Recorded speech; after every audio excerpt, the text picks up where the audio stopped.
Entonces, creo que es pertinente comenzar desde pues, el inicio, ¿no? de estos textos.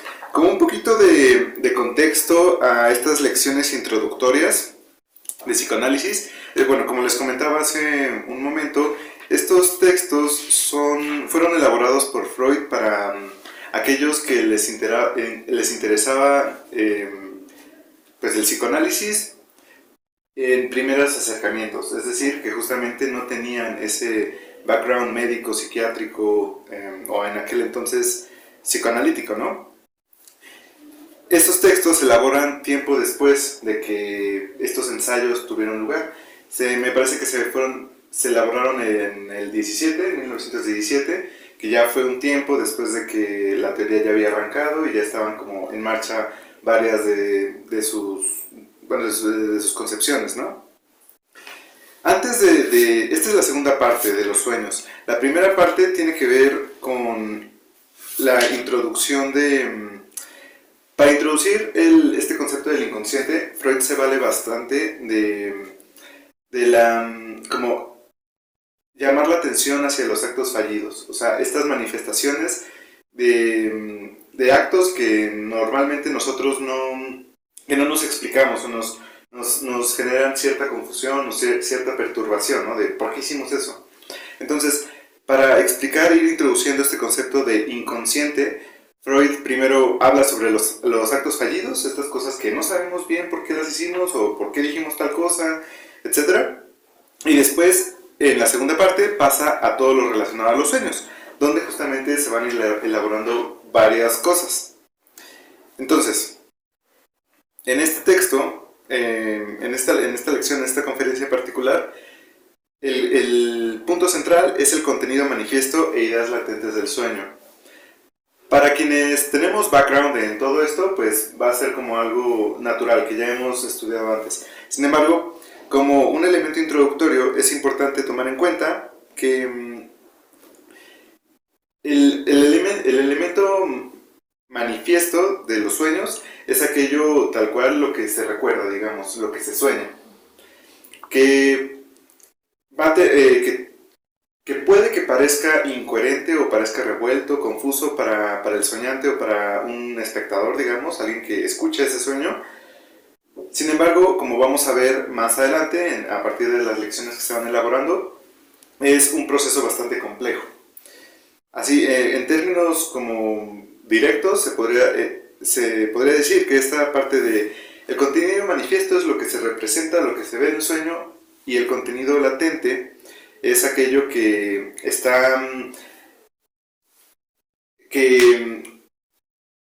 aquello de lo que parte el contenido del sueño, que se distorsiona, se desplaza, tiene algunas transformaciones que ahorita vamos a mencionar para ocultarse su sentido original, digamos.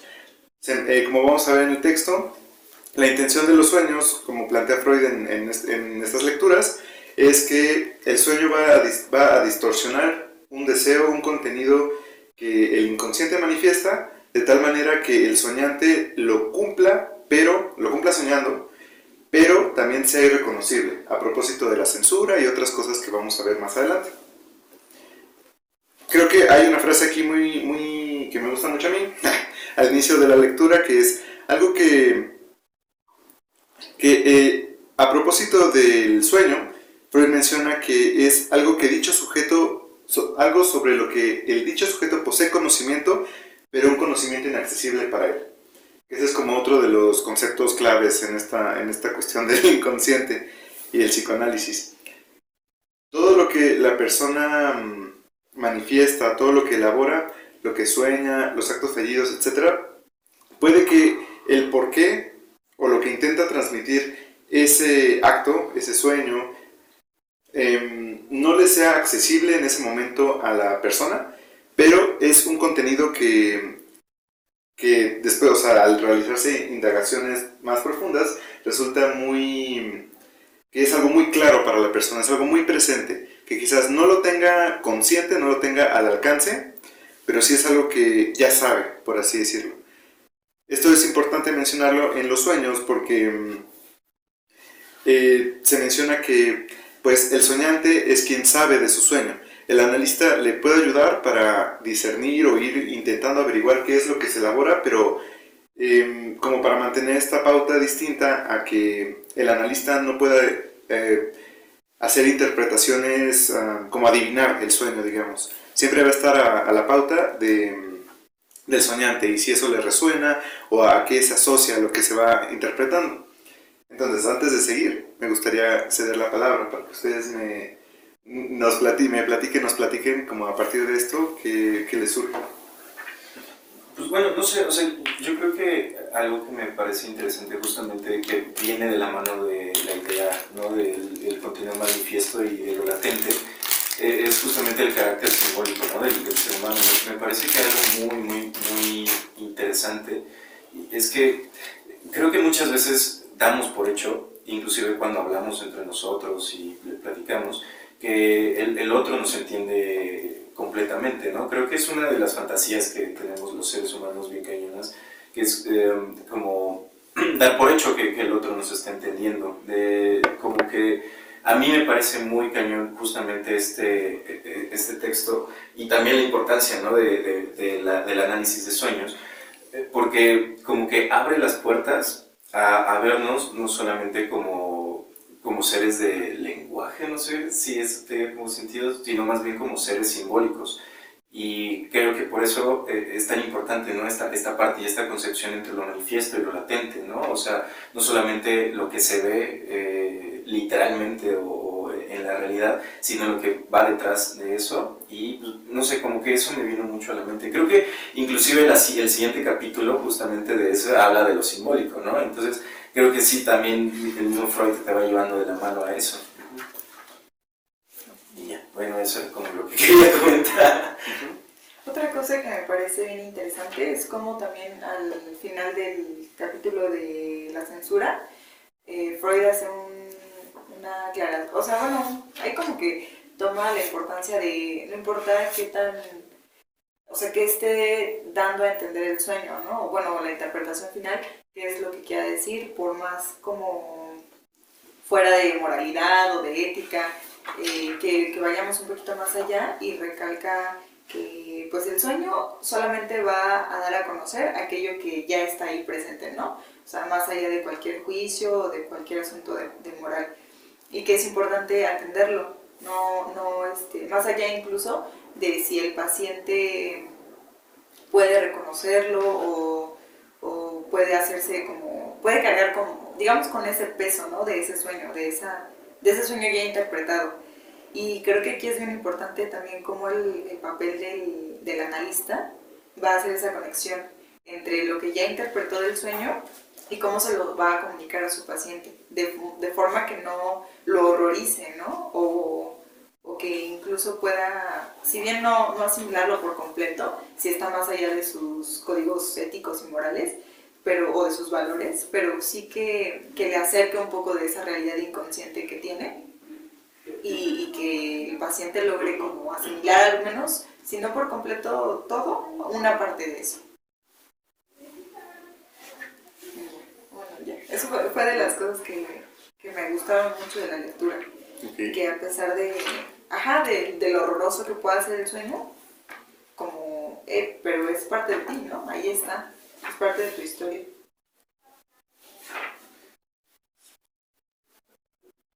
Hola, ¿me escuchan? Sí.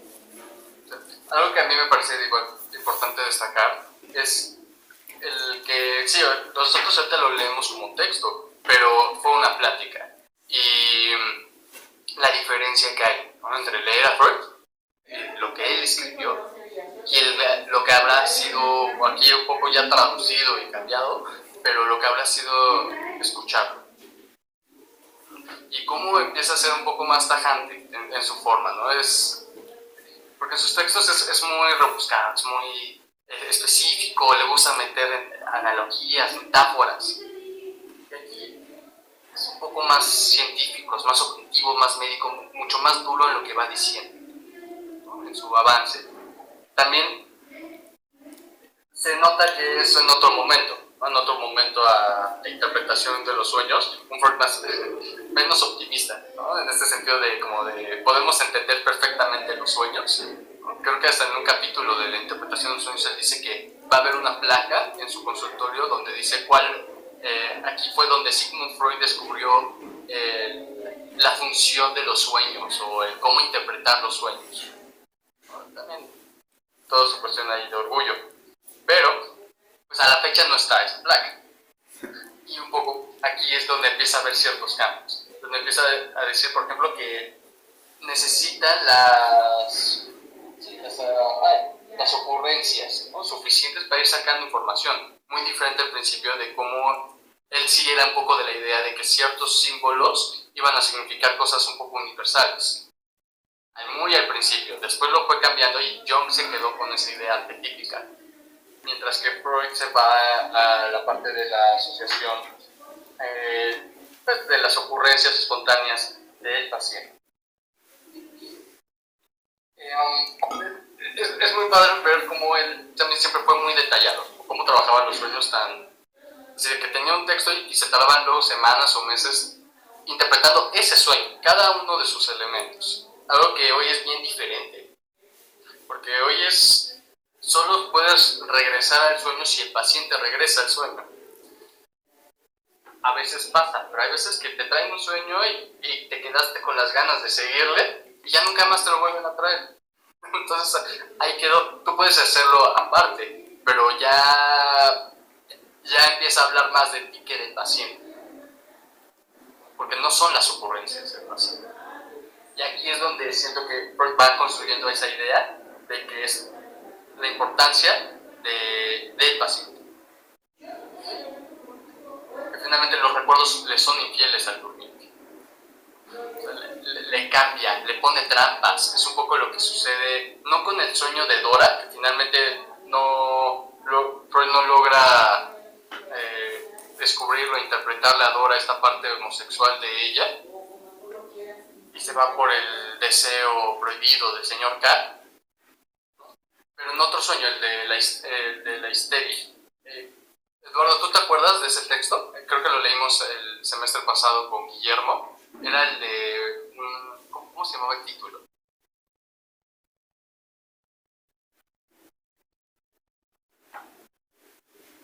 Creo que tienes el micrófono desactivado. Estoy tratando de recordar, no recuerdo si hacía mención como tal de la homosexualidad en el título. Creo que sí, creo que era como una breve opinión sobre un caso de homosexualidad femenina, algo así. Creo que era algo así. Se los busco al ratito, ¿no?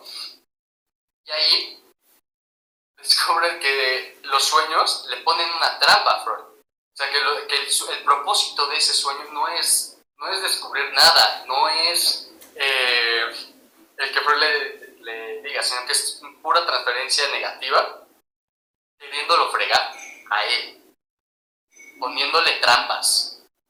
Freud se da cuenta después, porque primero cayó.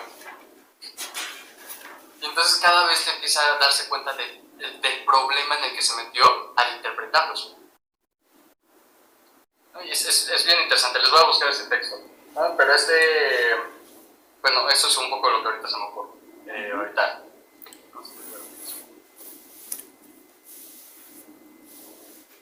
Ok.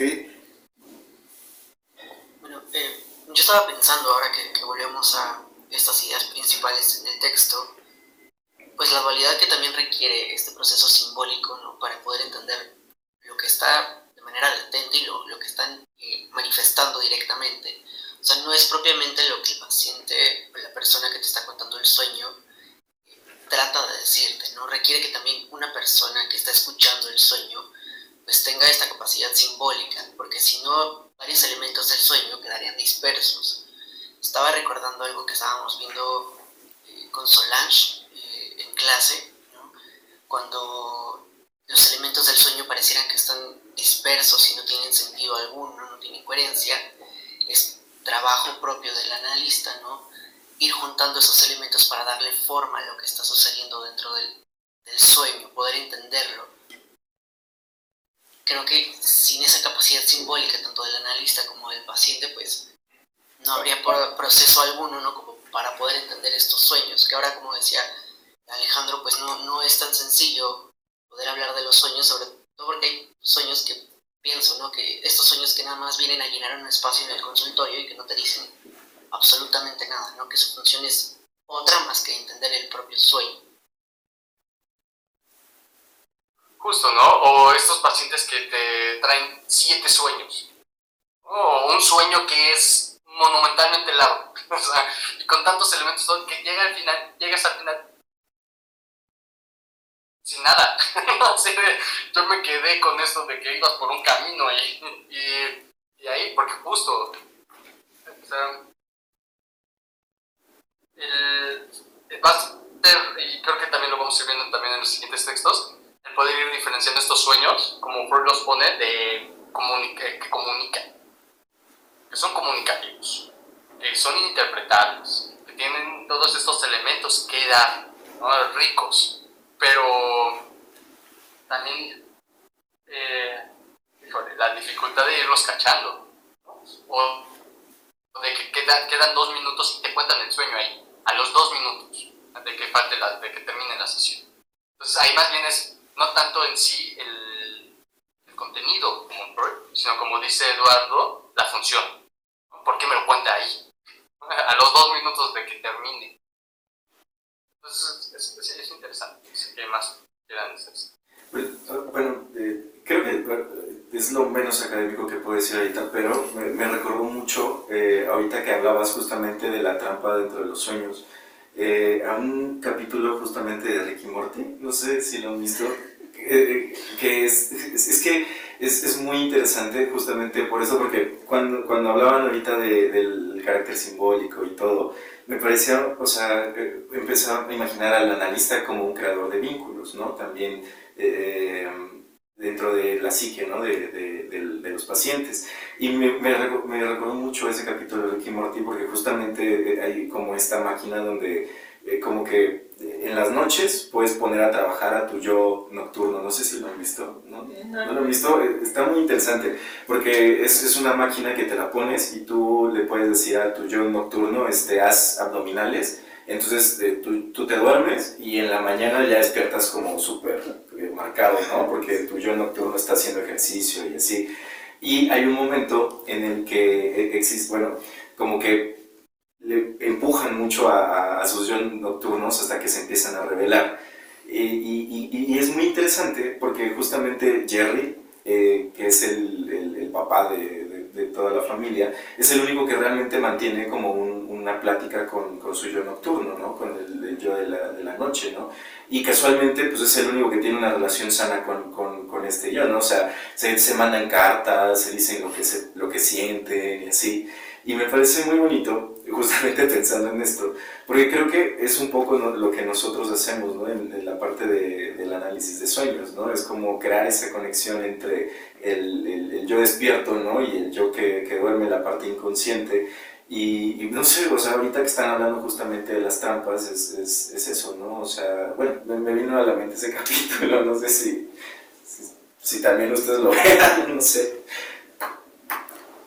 Sí, es interesante esa parte. Me recuerda, ahorita con lo que mencionaste, me recordó también a estos elementos como uno de los productos del análisis, digamos, uno de los efectos secundarios que produce el análisis en el individuo. Después de cierto tiempo es que como que armoniza un poco, ¿no?, la relación con el inconsciente de la persona. Entonces ya no solamente aparecen estos síntomas o estas sensaciones angustiantes, sino que también luego vienen cosas lindas, muy bonitas. O sea, por ejemplo, una sensación, ¿no?, la sensación de un abrazo materno cuando uno era infante, cosas por el estilo, y que esas también tienen un valor importantísimo.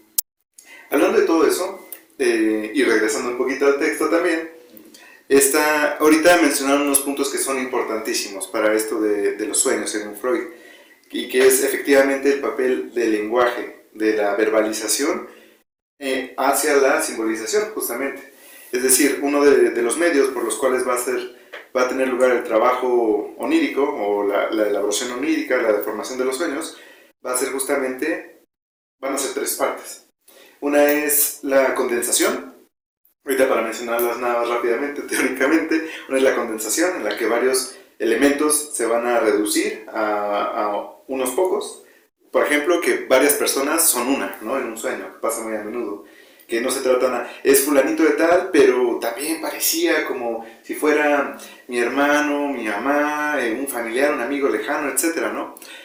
Por ejemplo, o lugares también que están como mezclados.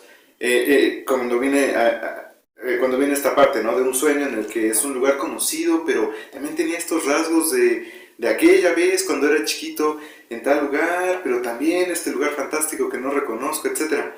Entonces, hay que tomar en cuenta que, como vamos a ver más adelante, y que eso ya es como de la última lección que vamos a tocar hoy, los sueños siempre van a estar marcados por esta parte de recuerdos infantiles. O bueno, para no ponernos como tan técnicos, creo que basta decir con recuerdos. O sea, recuerdos o impresiones o sensaciones que se tuvieron en algún momento. No necesariamente reales, puede ser también parte de la construcción psíquica de la persona, pero sí con algo que le fue conocido o le fue como sentido, percibido. Entonces, en esta parte, ya para pasar a las demás secciones del texto, aquí en la primera lección se marcan unas pautas importantes en cuanto a que, bueno, se menciona esto del inconsciente como aquello que es inaccesible para la persona.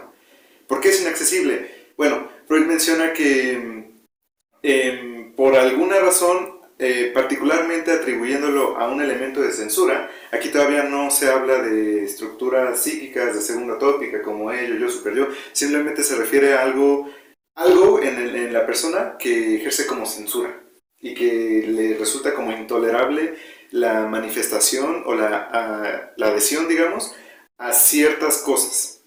Algo importante sobre la censura es que va a estar presente en el sueño una censura similar a la que la persona puede referir en la vida real, o en la vida consciente, digamos, o despierta. Es decir, algo que la persona no tolera, que le resulta intolerable en la vida diurna, también en el sueño va a ser intolerable. Eso es como un detalle que creo que es importante como resaltar. Y sobre la interpretación de los sueños contemporáneos, bueno, y a propósito de esta censura, está la parte de las resistencias. La resistencia que va a ser aquello que luche en contra de que este contenido latente, esto inconsciente, surja, o sea accesible a la persona, que es justamente con lo que nosotros como analistas pues buscamos trabajar. Ahora, Freud da unas sugerencias que creo que me parecen interesantes, que creo que Freud desde su perspectiva médica pues se esforzó por hacerlo también como lo más claro posible, en cuanto a que él menciona 3 puntos. El primero en el que el aspecto exterior de un sueño, es decir, esto manifiesto, pues no nos debe preocupar bastante en cuanto a que no es lo que se está buscando en realidad, es una fachada, esta parte manifiesta, ¿no? Que por más absurdo, confuso que pueda ser, esto no es lo que se está buscando. Ahora, también el segundo punto en que tampoco vale tanto la pena que en el proceso de un análisis de sueño uno se clave muchísimo en un aspecto en sí. Eso pues ya hay como varias teorías que pues, o sea, obviamente ya con esta intuición analítica y demás, pues nosotros nos podemos dar cuenta cuando son puntos clave, pero eso se representa particularmente en cuanto a que se manifiesta repetidamente y las asociaciones apuntan hacia ello, no realmente un punto en el sueño manifiesto. Por ejemplo, pasa mucho, ¿no? En los sueños de angustia, las pesadillas, cuando alguien sueña que mata a alguien, no es porque quiera matar a alguien, ¿no? Justamente hay que, bueno, no necesariamente, pero más bien hay que tomar ese punto con un poquito de cautela para ir más profundo. Por último, es la parte de que justamente en los sueños lo inconsciente, oculto y buscado surge espontáneamente. Como mencionaba Felipe hace un momento, esta parte, ¿no? De que siempre el análisis va a ser pues liderado por el analizante, ¿no? Uno como analista pues siempre va a estar en esta posición de acompañamiento de lo que la persona vaya manifestando, vaya sintiendo. Como puntos importantes para mantener como no contaminar, se podría decir, ¿no? Como esta labor analítica de los sueños. Y bueno, por último de esta parte, es que justamente parte de esta distorsión y de esta transformación de los sueños es que el sueño manifiesto es una representación, menciona Freud, plástica o concreta del contenido latente. Es decir, va a estar íntimamente ligado, pero va a ser diferente, o sea, va a estar transformado a partir de... ¿A partir de qué en particular? Se menciona de una expresión verbal, que eso es importante. Como vamos a ver también más adelante, una de las formas en las que ocurre el trabajo onírico, en las que se distorsiona y demás, es justamente a través de la simbolización, como bien ustedes mencionan, que en conjunto con la condensación y con el desplazamiento, es esta parte de cómo se le da, cómo se transforma inversamente, cómo se transforma un sentimiento, un enunciado en una imagen y viceversa. Que eso también es algo bien interesante, que yo en lo personal considero que sí se pueda tener a algunas representaciones comunes en la cultura, pero al final siempre va a estar atenido también a la historia individual de la persona, que creo que eso es lo que, como uno de los puntos a tener en cuidado, que el psicoanálisis mantiene, a diferencia de los manuales, ¿no? de interpretación de los sueños, y que si te cae un diente significa esto, o si soñaste con arañas es que quiere decir esto. Puede que sí, en estas pautas culturales generales, pero para realmente saber a qué se refiere eso, pues hay que indagar en qué más está asociado y cuál es la historia de la persona.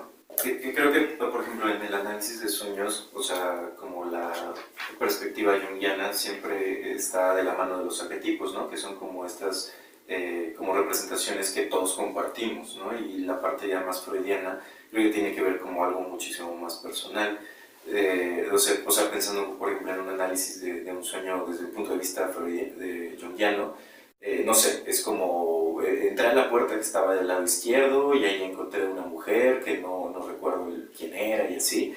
O sea, ya de paso, ¿no? Desde lo junguiano me parece que la parte izquierda, ¿no? Ya tiene como un peso, ¿no? Porque es como representación de lo inconsciente, porque es... por ejemplo, ¿no? Ahí viene también como este juego simbólico que a mí me gusta, por eso me gusta mucho Jung, por ese juego como simbólico que tiene, ¿no? O sea, tú la mano derecha, nosotros cuando escribimos, o sea, eres diestro, ¿no? Cuando escribes con la mano izquierda, ¿sabes cómo se dice? Zurdo, ¿no? No, si es diestro. Diestro y no. Siniestro. Siniestro, de hecho es siniestro, de ahí viene la palabra justamente siniestro. De utilizar la mano izquierda. ¿Y por qué viene la parte de la mano izquierda? Porque es la parte inconsciente, lo oscuro, lo que no puedes entender y así, ¿no? Entonces, por ejemplo, ahí viene la parte junguiana, ¿no? Que se va hacia la izquierda, hacia lo inconsciente, ¿no? Es una mujer que es como una sombra y aparte, no sé, o sea, ahí viene la parte de ánima, ¿no? Que son la idea de los arquetipos. Entonces, creo que, por ejemplo, lo junguiano viene, o sea, es lo que justamente decía Carlos, o sea, es como ver el pensamiento como algo que compartimos todos, no sé, como pues el inconsciente colectivo, justamente, mientras que lo freudiano es mucho más personal, ¿no? Creo que viene más de la capacidad de uno mismo de poder pensar y entender, o sea, sí, no sé. Pero bueno, eso es también una parte como la diferencia entre los sueños, ¿no? Ajá. Sí, es muy curioso. Está bien interesante eso de lo del siniestro, ¿eh? No tenía ni idea. Sí, no, y aparte, Juan.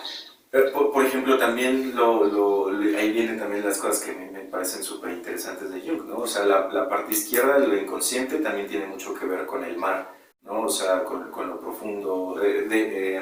Piénsalo, por ejemplo, todas las diosas que tienen que ver como con el mar y así, siempre son diosas también oscuras, ¿no? Son diosas que no se entienden, o sea, que tienen ahí como cosas. Entonces también como que empiezas a hacer como las conexiones ahí entre todo esto y por eso me gusta mucho también, como que ese juego, ¿no? Entre como las conexiones que hacemos, me parece muy interesante y Jung, por eso a mí me gusta tanto. Está bien interesante. Bueno, creo que después, en una sección de lecturas, igual para que Charlie nos regrese al texto, que yo creo que ya nos nos fuimos un poco, Sí, es que pudiéramos poner un apartado de investigar un poco lo junguiano, lo arquetípico. Sería algo, creo que muy enriquecedor, y también en estas diferencias. pues creo que justamente eso lo vamos a ver más cuando leamos lo del héroe de las mil caras, porque ahí viene mucho de esto. Bueno, regresando un poco al texto, después de esta interesante plática, creo que ahorita ya valdría la pena que avancemos un poco más a la parte de... me gustaría como, antes de pasar al cuarto apartado de las lecturas de hoy, el de rasgos arcaicos e infantilismo, nos paremos un poquito en la elaboración onírica para profundizar un poquito más en esto de la simbolización, a propósito también de lo que estábamos mencionando con Jung. Ahorita, como introducción, digamos, me gustaría retomar la parte de los elementos que les mencionaba hace unos minutos, de esta elaboración onírica, ¿no? Que es la condensación, que como habíamos mencionado es esta parte de que pues varios elementos, varios rasgos se integran en uno solo. Esto puede ser a través de que simplemente se ignoren elementos latentes, o sea, no se integren en ese objeto final. Puede ser que se tengan nada más fragmentos, o que se enfoquen en rasgos comunes entre todas esas cosas que se condensan. Creo que eso es como importante, nada más para aclarar un poquito la parte de condensación. La parte de desplazamiento, Freud tiene un ejemplo que me parece muy interesante porque también representa como esta parte incoherente del inconsciente, o bueno, aparentemente incoherente, que dice una anécdota. Había en un pueblo un herrero que se hizo reo de un sangriento crimen. El tribunal decidió que dicho crimen debía ser castigado, pero como el herrero era el único del pueblo y en cambio había 3 sastres, se ahorcó a uno de estos en sustitución del criminal. Ajá, que esto está como un poco extraño en primera instancia, pero me parece un buen ejemplo de esta parte del desplazamiento, de cómo se mueve, ¿no? De un objeto a otro, a propósito de las condiciones circundantes de esos objetos. Bueno, también ahorita hablar de objetos creo que cabe destacar que ya es como algo más relacional, más kleniano y demás, pero creo que pues, es coherente, ¿no? con lo que estamos leyendo ahora. Y por último está la parte de la... ¡Uy! Era la... Se me fue. La tercera parte de la elaboración.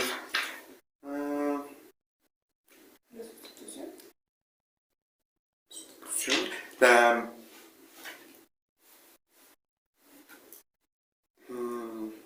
elaboración verbal.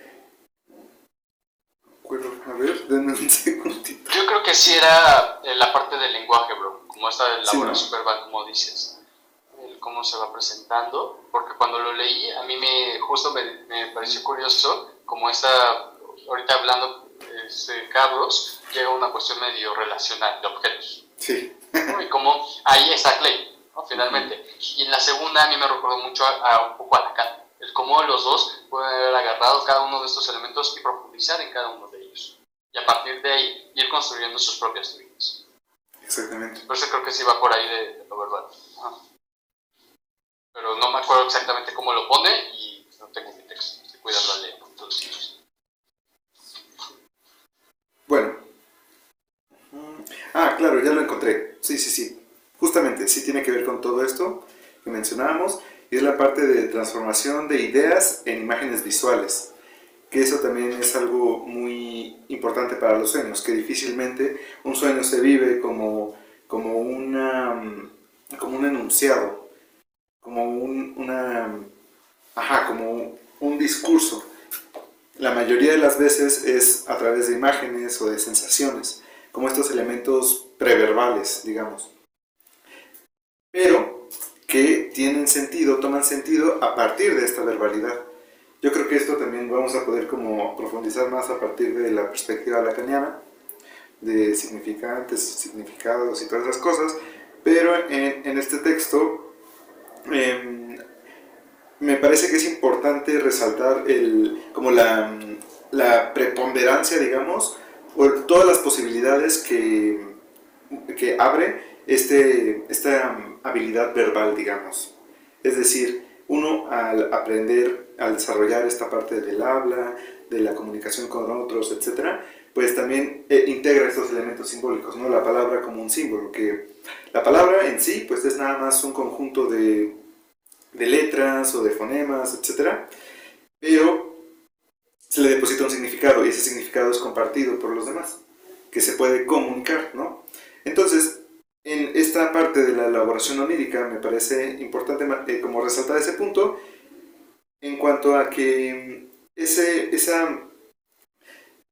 una sensación, una demanda del inconsciente se puede manifestar de esa manera. Se transforma a manera de ser atravesada por el discurso, pero su representación final no es discursiva. Entonces, parte de la labor del analista es justamente hacer como un trabajo inverso para poder como interpretar, hacer una interpretación y que se resulte en algo como digerible, algo discernible, ¿no? Bueno, al final para finalizar esta lección, Freud menciona varios ejemplos como de justamente en esta parte de las palabras y como también son algunas similares, ¿no? O sea, lo que da pie después a los lapsus linguae, por ejemplo, de que se quiere decir algo, pero se dice otra cosa, pero en este juego, ¿no? de cosas similares, pero que se pronuncian similares, se pueden percibir similares, pero el significado es finalmente distinto. Y es importante como resaltar esos puntos para la representación o como la elaboración inversa de este trabajo onírico. ¿Quieren agregar algo en torno a esta parte de la simbolización? Creo que no. O sea, es que justo es un tema bien complejo, no sabría por dónde abordar. Sí. Pero lo expusiste muy claro, bro. La neta. Okay. A mí lo único que se me ocurre es un ejemplo. Sí. Un día en mi propio análisis iba quejándome de la vida, ya saben, uno a qué va el análisis. Y en lugar de decir abatido, dije debatido. Y ahí de ahí se agarró, ¿no? Y se construyó una cosa bien interesante con esa confusión. De cómo era muy diferente el estar abatido ya a estar en un debate, en este conflicto constante. Y bastante interesante. Yo ahorita escuchándote me acuerdo de ese. En los sueños pues, se presenta. Un día que un paciente se soñó con un escarabajo, ¿no? Que estaba en su sábana. Y es interesante porque para entrar en contexto, él estaba hablando de lo molesto que era para él estar abajo en sus relaciones sexuales, en su posición de abajo. Y también tenía unos problemas ahí por la cuestión económica y de cosas con su pareja. Y a mí me parece muy curioso en de escarabajo, mi mente se asignó un escaro estar abajo. Sí, que también es estar abajo, ¿no? Escarabajo, estar abajo. Sí, suena.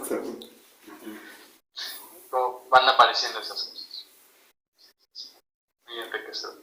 Que bueno, a mí como lo interesante igual es muy obvio, no sé, pero creo que como que te das cuenta, ¿no? También de la importancia del lenguaje en el ser humano. O sea, como el lenguaje es una conexión bien interesante entre el mundo externo y el mundo interno, ¿no? O sea, es como esa manera en la que, ay, no sé cómo decirlo, es que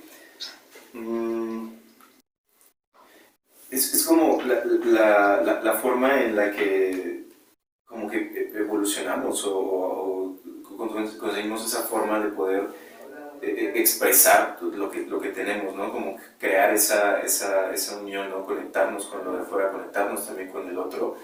Y siento que, aunque puede ser algo que se suene muy obvio, está muy cañón, o sea, es muy, muy, muy fuerte. La otra vez estaba justamente viendo, ¿no? un documental, no sé si ubiquen a esta, ahí es como un robot que se llama Sofía, que es el primer robot que ya es como un ciudadano, y justamente le preguntaban como qué iba a pasar, ¿no? con el futuro de la humanidad y no sé qué. Y como que eso me hizo también a mí preguntarme, o sea, si nosotros pudiéramos evolucionar, ¿no? O sea, ¿qué sería como el siguiente punto, ¿no? Dentro de la evolución, porque creo que justamente la creación del lenguaje es lo que marcó un punto definitivo entre como el antes del ser humano pensante a como somos ahora. Y me ponía a pensar justamente sobre el lenguaje al final es lo que nos permite comunicarnos, ¿no? Pero tiene como una falla, que es que nunca nos vamos a entender 100%, todo siempre va a ser simbólico, justamente. Un poco pensando en Lacan, o sea, si yo te hablo de un árbol, el árbol que yo estoy diciendo va a ser totalmente diferente al árbol que tú tienes en tu mente, y nunca vamos a tener eso. Y pensaba justamente como en el futuro como de la evolución, ¿no? Y justamente en la idea como de la inteligencia artificial, donde se crea una manera de comunicarse donde todo es exactamente, ¿no? O sea, si tú a una inteligencia artificial le explicas algo, ¿no? Y le pones como los algoritmos y todo, la inteligencia artificial de al lado va a saber exactamente lo mismo, ¿no? Cosa que los seres humanos nunca vamos a poder hacer. Entonces, justamente esa idea del lenguaje y de lo simbólico y todo, no sé, o sea, creo que en realidad no hay como ningún punto en el comentario, solamente creo que era como algo que se me hacía interesante y pues ya. No, sí, ese tema es interesantísimo. Yo considero que es como de tesis. Porque a mí, en mis estudios, por ejemplo, me está llamando mucho la atención también ese tema de la transhumanidad y demás. Pero creo, o sea, estaba pensando todo eso, de cómo será, ¿no? El desarrollo psíquico por ejemplo, eso, ¿no? De un cerebro en una jarra o algo así. Pero como al ir profundizando en esas ideas, lo que me encontré es que, o sea, sería algo muy diferente a lo humano y sería algo completamente distinto a lo que entendemos a partir justamente de esta dualidad, ¿no? De la parte biológica con la parte psíquica. Ajá, como en cuanto a que... Me emocioné, perdón. Sí, con el suspiro. Sí, o sea, justamente de que sí tenemos nosotros como humanos esta parte psíquica impresionante, pero también se forma y se desarrolla en torno a la parte biológica, a partir de estos elementos pulsionales y que se podría decir de cierta manera que se salen de las manos, pero también nos dan como esa estructura. Y creo que ese es un buen punto de entrada para la última lección del día de hoy, que es el de los rasgos arcaicos e infantilismo. Nada más me gustaría mencionar como... A mí me gustaría agregar un paréntesis sí. aquí.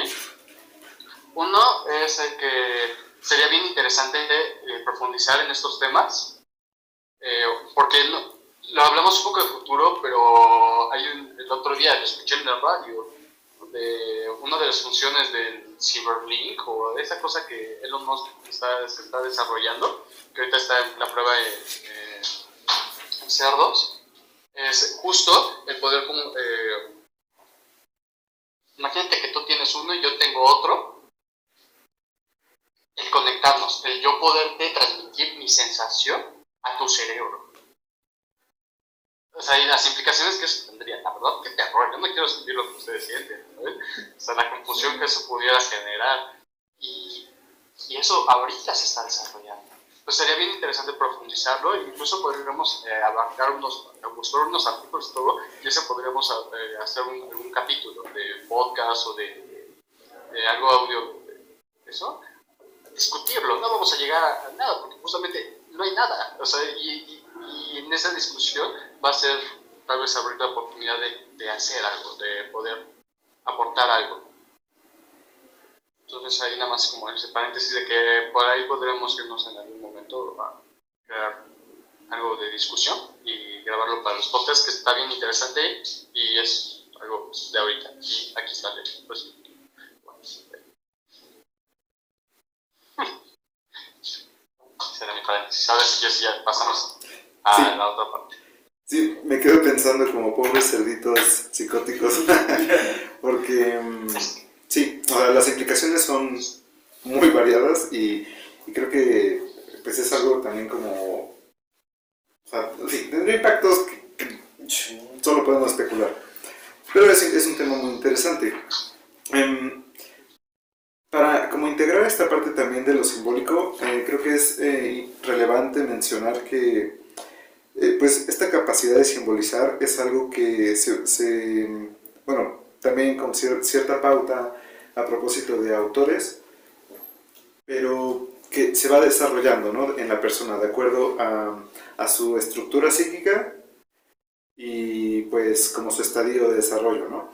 Entonces, creo que es importante como resaltar nada más en esa parte de la simbolización, que pues va a ser diferente por ejemplo, el grado de simbolización que tiene un neurótico a una persona psicótica. O sea, ese es un ejemplo como muy burdo, ¿no? Pero, por ejemplo, de los niños, mientras más infantes son, digamos, conforme van creciendo y van teniendo más recursos del lenguaje. Creo que nada más eso es importante, en que, por ejemplo, en estas estructuras psicóticas, pues no hay hay una ecuación simbólica, ¿no? Me parece que se le llama. Eso lo dice Siga. Ajá. Sí, sobre la teoría kleiniana, en la que no se elabora un símbolo, sino que se sustituye nada más. Y eso también es como importante tomarlo en cuenta. Todo esto, supongo que para no hacernos tantas bolas, habría que contemplarlo dentro de un marco neurótico, que es como, pues, donde está lo choncho, ¿no?, de la teoría freudiana, porque ya después, pues, vinieron autores que exploraron pues, estructuras psicóticas, organizaciones limítrofes, pero bueno, eso no es de ahorita. Entonces, entramos a la cuarta parte, al cuarto capítulo del día de hoy, que es la de rasgos arcaicos e infantilismo del sueño. Aquí me gustaría, en lugar de como yo dar un resumen, nada más abrir con una frase que también Freud menciona al inicio del texto, que es: todo individuo reproduce abreviadamente en el curso de su infancia el desarrollo de la especie humana a la prehistoria filogénica. ¿Eso qué les evoca? ¿Lo podrías repetir, bro? Sí. Todo individuo reproduce abreviadamente en el curso de su infancia el desarrollo de la especie humana a la prehistoria filogenética, es decir, como a la prehistoria humana, del hombre de la caverna y cómo se fueron desarrollando. Algo se me ocurre un poco por todo lo que ahorita está pasando en mi vida, cómo estas estructuras muy arcaicas de que todo se siente muy como natural, o sea, por ejemplo, de que el bebé ya sabe succionar, ¿no? La leche sale sola, o sea, cosas así que dices wow, ¿no? Pero ya viéndonos en la parte biológica, de la parte de succión, de cómo empieza a buscarlo, ¿no? O sea, cómo empieza a hacer, porque sabe que hay algo ahí, y incluso nunca lo ha visto. nunca había tomado leche, nunca había visto pecho, y lo empieza a buscar. Sabe que llegará, y ya una vez que se le presentó, ahora lo busca todo el tiempo. Entonces, es curioso ver cómo todas estas cosas de la teoría están desde un inicio. Cómo encuentra sustitutos, en el sentido de que está buscando y encuentra un dedo y empieza a succionar el dedo y se enoja porque no sale nada. O sea, a mí me hace pensar un poco como eso. Y cómo está toda la teoría necesita. Ok, denme un segundito. Eso estaba pensando.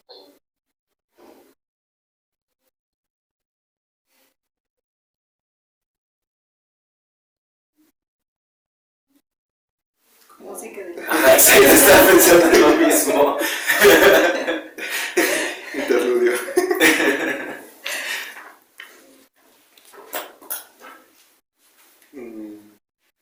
¿Esperamos?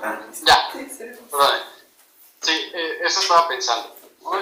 Y cómo esta parte del lenguaje es bien difícil, porque nos preguntamos, ¿no? O sea, se ve que está soñando, se ve que tiene sus necesidades, pero como que hay veces que se te queda viendo como viéndote, como observándote. Y preguntarse qué está pensando, qué está soñando, qué puede sentir. Y es bien complicado porque justo no hay lenguaje, hay que prestárselo un poco. Y es curioso. A mí me ha hecho pensar mucho en Flame, ¿no? En eso del memory feelings y toda esa parte de las sensaciones. Pero sí se vuelve algo bien confuso en toda esta etapa preverbal. Y bueno, y creo que justamente es eso. O sea, yo siento que, bueno, a mí lo que me vino a la mente, más bien, es algo todavía más básico del ser humano. Es como entrar en contacto con el hecho de que somos seres en desamparo, ¿no? O sea, no, creo que bueno, siento que a eso se refiere, ¿no? O sea, después, desde que nacemos, ¿no? Tenemos esta necesidad siempre del otro, porque, o sea, vivimos pues en la falta de sentido, ¿no? O sea, creo que justamente esa experiencia de sentir, o sea, de no poderle encontrar como palabras o sentido al mundo es justamente como esa experiencia filogenética, ¿no? Es como lo básico dentro del ser humano, ¿no? O sea, siempre estamos necesitados de algo, siempre hay como un vacío que necesitamos llenar, siempre un vacío de sentido que también necesitamos como llenar. Y creo que justamente esa experiencia básica que pasa en el niño es lo que desde siempre hemos como tenido que soportar como especie humana. Pienso, por ejemplo, en la idea, ahorita que hablamos de la palabra y del lenguaje, en la idea de las palabras mágicas, por ejemplo, de la magia. Cuando hablas justamente de las palabras mágicas, al final, ¿qué era la magia para el ser humano? Era como la acción que tuvo para intentar controlar los elementos, ¿no? O sea, no se pudo realmente llegar como a concebir las cosas, ¿no? O tratar de hacer algo al respecto hasta que no se creó justamente la palabra, ¿no? Eso fue lo que nos ayudó a ponernos de acuerdo, ¿no? Y hacer cosas, ¿no? Pero por eso la palabra al final era mágica, ¿no? Era lo que nos permitía de cierta forma controlar eso que no teníamos como acceso, no sé cómo explicarlo. Pero bueno, al final la palabra fue lo que nos ayudó a llenarle sentido a todo esto.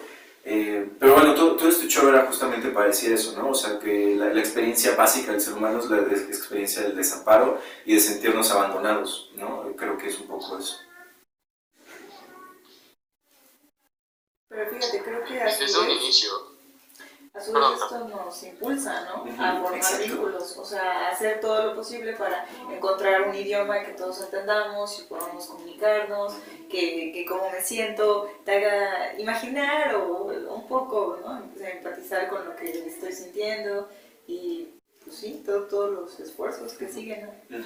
Sí, justo eso. Sí, eso es Alguna vez Olarte me dijo esta expresión de que el análisis se enfocaba a dar palabra a todas esas sensaciones en un sentido de como de dar a luz, de iluminar y de quitar un poco ese sentido de desamparo, porque toda palabra en cierto sentido pudiera caer en este pensamiento mágico de que se pueden nombrar. Yo puedo nombrar a mis abuelos aunque no estén presentes, un poco lo que dice Solange en la clase, ¿no? De que su mamá nunca muere, ¿no? Y se expresa como ella, habla como ella y la recuerda todo el tiempo. Entonces, pues en ese sentido su mamá está viva todo el tiempo, pero de una forma distinta, de que cada palabra puede ser mágica.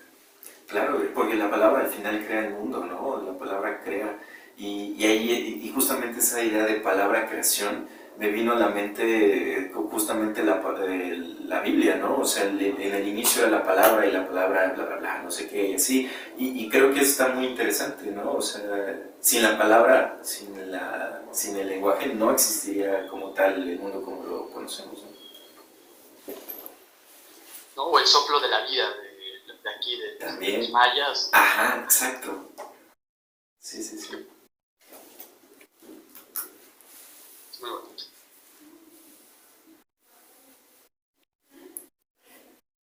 Sí. un poquito también, en este apartado se menciona que efectivamente, ¿no? O sea, se le da el calificativo de arcaico regresivo al, a la expresión de la elaboración onírica, o sea, al sueño. Y esta frase que ahorita les comenté, a mí me hizo bolas, me rayó un poco la primera vez que la vi, porque eh, cuando le estaba platicando con compañeros en clase, como que se hizo alusión, casi, es que hay una diferencia que creo que es muy importante. Lo que yo entiendo de esta frase, que, o sea, obviamente es mi interpretación nada más, es esta parte de que el infante, a lo largo de su vida, su desarrollo justamente desde recién nacido hasta adulto, es como una representación del desarrollo de la humanidad, desde lo arcaico, o sea, desde lo primitivo, justamente, ¿no? De que al inicio pues no tenemos recursos verbales, no tenemos la capacidad de como soportar la realidad, entonces entran ahí cuestiones maníacas, cuestiones como omnipotentes. Es poco a poco, conforme uno se va, o sea, va como haciendo un vínculo con otros, ahora se diría con la madre, que se va haciendo como una resistencia a esta realidad, a esta otredad, ¿no? Entonces, esto es importante, bueno, y que la historia filogenética, justamente como la historia de la humanidad, desde que éramos, por decirlo de una manera muy burda, pues cavernícolas, ¿no? Y entonces, es interesante resaltar esta parte del sueño como arcaico, como algo primitivo. Entonces, a mí me bota esta pregunta: ¿cómo reaccionaría alguien que tiene como un desarrollo más sofisticado ante algo primitivo? Por un lado es algo ominoso, porque pues le recuerda a eso que alguna vez fue, ¿no? O le recuerda algo en donde alguna vez estuvo.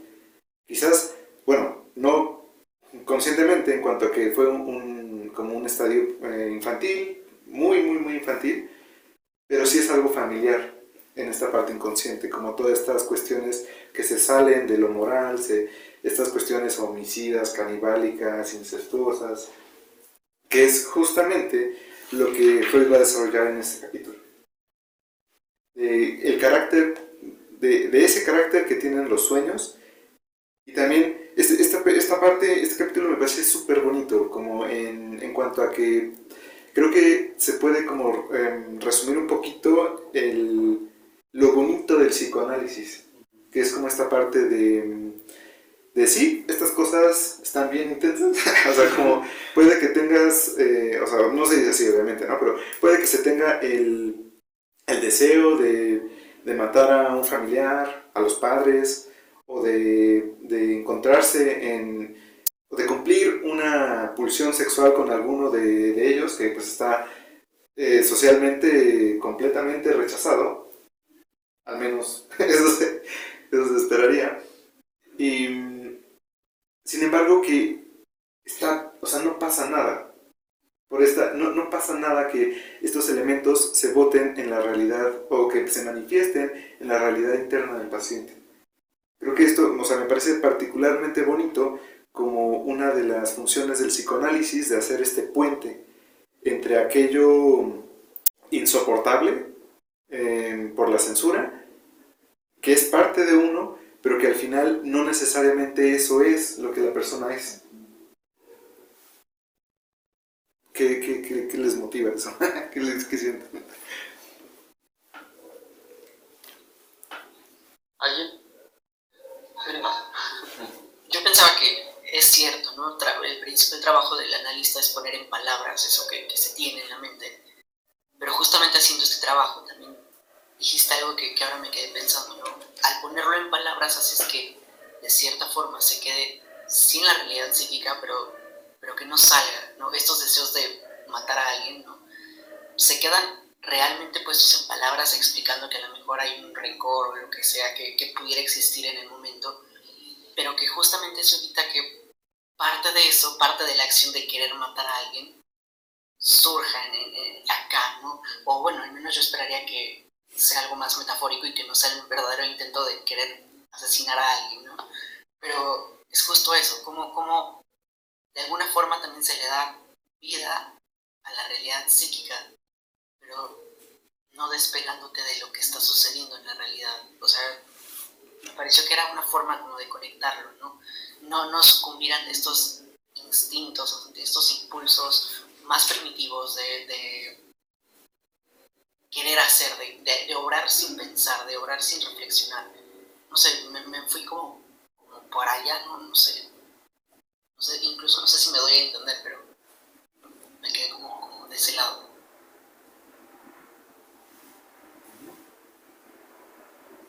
A mí, esto que comenta Eduardo, y unido con lo de Carlos, me hizo pensar esto de la responsabilidad cívica, de poder tolerar el dolor de estos deseos, ¿no? De esto, ¿no? Si cae lo perverso, ¿no? De eso matar y lo mato, ¿no? Y quedarnos en lo neurótico, y cómo esto, todos los síntomas son defensas contra todos estos impulsos, que es yo no quiero saber que quiero hacerle daño a mi papá, entonces mejor me enfermo, porque lo amo. Y parte del análisis es poder dar esa calma, ¿no? Es decir, el hecho de que tengas esos impulsos, esos deseos, no quiere decir que lo vayas a hacer, no le resta el amor que sientes. Al contrario, lo reafirmas. Porque o sea, no hay amor sin odio, ¿no? Y esto es algo que siempre se vio en todo el psicoanálisis, desde antes en la filosofía, ¿no? Y el darle esa palabra, esa oportunidad al paciente de expresarlo y darse cuenta de lo que dice en el consultorio, ¿no? Por eso creo que es tan importante la parte de la confidencialidad, es que en el consultorio es como si fuera el mundo psíquico, que todos estos pensamientos, todo lo que puede decir, no afecta a la realidad, no afecta allá afuera, ¿no? El hecho de que aquí hables del papá, como ahorita te agarré ese ejemplo, no lo destruye allá afuera. Y darle esa calma de que el pensarlo, quitarle esa omnipotencia de pensamiento. El pensarlo, el desearlo en momentos, ¿sí?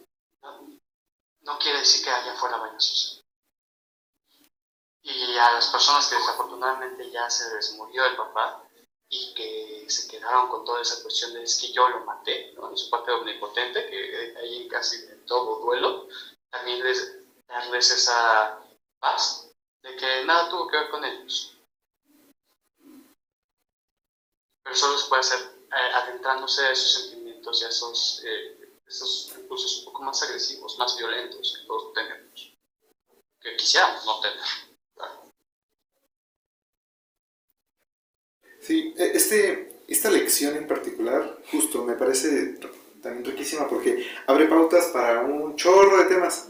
Creo que ahí se conecta perfectamente con justamente lo ominoso, duelo y melancolía, con pulsiones y sus destinos, o sea, es muy importante esta parte, ¿no? O sea, y justo con esta parte de la omnipotencia, del pensamiento y demás. Y lo que hay otra cita aquí bueno, dos citas que me gustaría agregar, porque yo creo que esta parte de los sueños en ocasiones sí puede representarse, bueno, Freud lo menciona como una perversión polimorfa, ¿no? Perversión polimórfica de los niños, o sea que por toda medida posible van a buscar el placer, sin importarles cómo, o sin tener como esta oración de una ley necesariamente. Y también de un carácter perverso de los sueños. Pero eso también me parece que no, o sea, ahí es algo que justamente podríamos debatir en cuanto a que, por ejemplo, yo considero que está bien que los sueños sean perversos y que se quede ahí, digamos. O sea, está bien como reconocer esta parte que quizás sí realmente quiera matar a alguien, pero que eso justamente se quede en el sueño y que el sueño sea la forma en la que la persona lo pueda cumplir. Y que eso justamente está, hay una separación con con el yo, ¿no? Ajá, justo podría decirse que eso sería como un reflejo de un equilibrio entre el yo super yo. Pues creo que ahorita sería bueno como no hacerse tantas bolas con las estructuras, porque también para el contexto del texto, pues no sé, no me acuerdo, pero creo que para este punto, no me acuerdo si ya se había desarrollado la segunda tópica. Creo que no, ¿verdad? Entonces, o sea, la segunda tópica fue cuando como que ya se delimitaron estas estructuras, estas instancias, entonces mejor como no hacernos tantas bolas, sino simplemente como, yo creo que igual y podría ser como un carácter compensatorio, ¿no? De esa manifestación inconsciente, porque el inconsciente va a buscar maneras de salir y de satisfacer esta parte. El yo es justamente quien se va a angustiar, ¿no? Porque pues, esto no va con lo que yo quiero. Y creo que de esta manera, al reconocer esa parte, o sea que sí, puede ser que la persona quiera eso, pero no quiera eso, es que se puede como elaborar de alguna manera. Y sobre todo, la frase que les quería mencionar es esta de que lo inconsciente de la vida psíquica no es otra cosa que lo infantil. Como también, o sea, como haciendo callback a los 3 ensayos, ¿no? De una teoría sexual, de una sexualidad infantil. Y también esta parte de que en algunos casos llegamos incluso a avergonzarnos de nuestros sueños deformados como si los comprendiéramos. Que habla como de esta parte de la censura, cómo se permea, ¿no? O sea, va más allá de que puede ser algo bastante rígido, algo bastante lacerante, que es algo que después se va a explorar.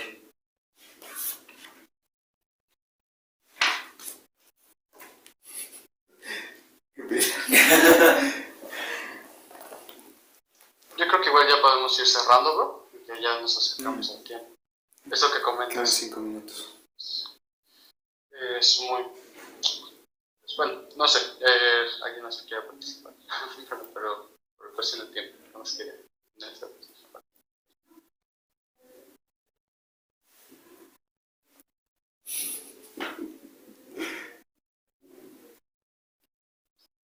Un poco de lo que a mí me hizo pensar en esto de que el inconsciente es lo infantil, se me hace mucho esta parte justo del lenguaje, de la falta de herramientas que hay psíquicas para poder tolerarlo, para poder procesarlo, y que en lo infantil está justamente eso. Entonces, en su mayor parte se va reprimiendo y en su mayor parte se va dejando. Eso es un poco lo que a mí me hizo pensar, no sé ustedes. Pues es que creo que es padre porque, de nuevo, ¿no? O sea, creo que siempre tenemos como la fantasía de, no sé cómo decirlo, de realmente poder llegar a tener un control, ¿no? Sobre lo externo, ¿no? Creo que pensar de esta manera del inconsciente también es una forma como de entrar en humildad, ¿no? También nosotros mismos, y reconocer también que hay cosas que no controlamos de nosotros mismos, que no controlamos del mundo. Y creo que también viene la parte de lo infantil, ¿no? Es sabernos también hasta cierto punto como niños, ¿no? Que siguen aprendiendo, que siguen creciendo, que siguen dándole sentido al mundo. Y pues no sé, o sea, creo que eso me gustó mucho como esta idea final.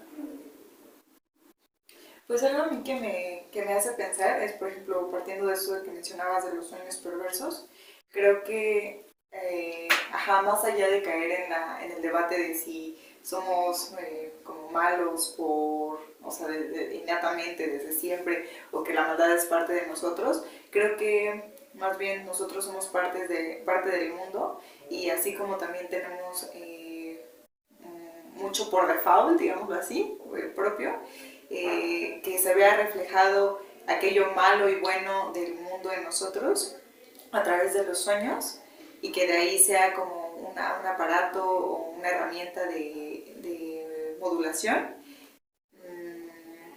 pues creo que está más allá de un bien y un mal. O sea, es algo que está, y que intentar entenderlo, intentar darle sentido, e intentar darle justo un sentido para uno mismo y para su vida y su propio desarrollo, es algo bien complicado y bien bonito, ¿no? Que era el psicoanálisis, justo a través de la palabra, y justo también se me hace bien curiosa el vínculo que existe de la palabra con lo religioso, ¿no? También este intento de encontrarle sentido a las cosas a través de la religión, que se llevó durante muchísimos siglos y que ahora en nuestros tiempos se puede llevar incluso a través de ya no algo, pues sí, digámoslo así, supersticioso, sino algo más elaborado como el análisis. Sí, sí, para cerrar me gustaría mencionar nada más que en complemento a justo lo que mencionamos, que creo que de las cosas geniales del análisis es más que establecer como, o sea, más que partir de una idea de que el humano tiene algo malo, digamos, es como para empezar a cuestionar de dónde viene eso bueno o malo, o sea, como qué lo establece, ¿no? Creo que esa es una de las cosas padres que el psicoanálisis posibilita. Obviamente nosotros apuntamos a que eso se cuestione, se deconstruya, pero no se deconstruya a lo loco, sino que se haga dentro de un marco cultural, ¿no? Que eso es lo que creo que al final va a determinar lo bueno y lo malo. Como que no hay un carácter esencial de la persona. Creo que eso es como lo que más yo me llevo de todo esto también. Y que creo que es algo que como que también choca un poquito con Jung, pero no sé, ya lo veremos después. ¿Te gustaría agregar algo? Me quedé pensando, ¿no? ¿Por qué soñamos? O sea, digo, queda claro con la lectura, pero retomando como la idea, ¿por qué soñamos? ¿Por qué soñamos lo que soñamos incluso? ¿No? ¿Por qué eso tiene que ser lo que soñamos? O sea, ¿por qué, lo pongo de una forma burda, pero ¿por qué soñar con una playa? ¿Y por qué una playa tiene que ser esa playa? ¿Y por qué esa playa es ese elemento específicamente? Y no cualquier otro lugar, ¿no? Digo, entendemos que ahora está la condensación y el desplazamiento, pero ¿por qué soñamos lo que soñamos, no? Porque me preguntaba ahora con esta parte incluso, ¿no? de lo arcaico, ¿qué deviene en los sueños de eso arcaico? ¿Qué se está poniendo desde esa parte que todos tenemos, basado en esto de los arquetipos incluso?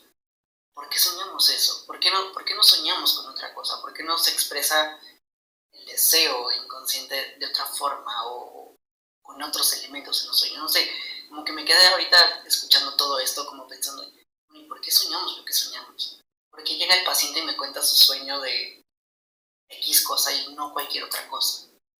O sea, como me quedo mucho con esa idea como rondando un poco en la mente. Creo que con ese cuestionamiento vale la pena como cerrar el círculo del día de hoy. Me parece. Excelente selección de lecturas, bro. Gracias. Vamos a continuar. La siguiente sesión vamos a retomar las lecturas, avanzando un poquito más en pues, teoría psicoanalítica. Vamos a ver otros autores justamente para intentar integrar algunas de las dudas que van saliendo e ir como apuntalando hacia como una perspectiva más contemporánea, ¿no? De interpretación de los sueños.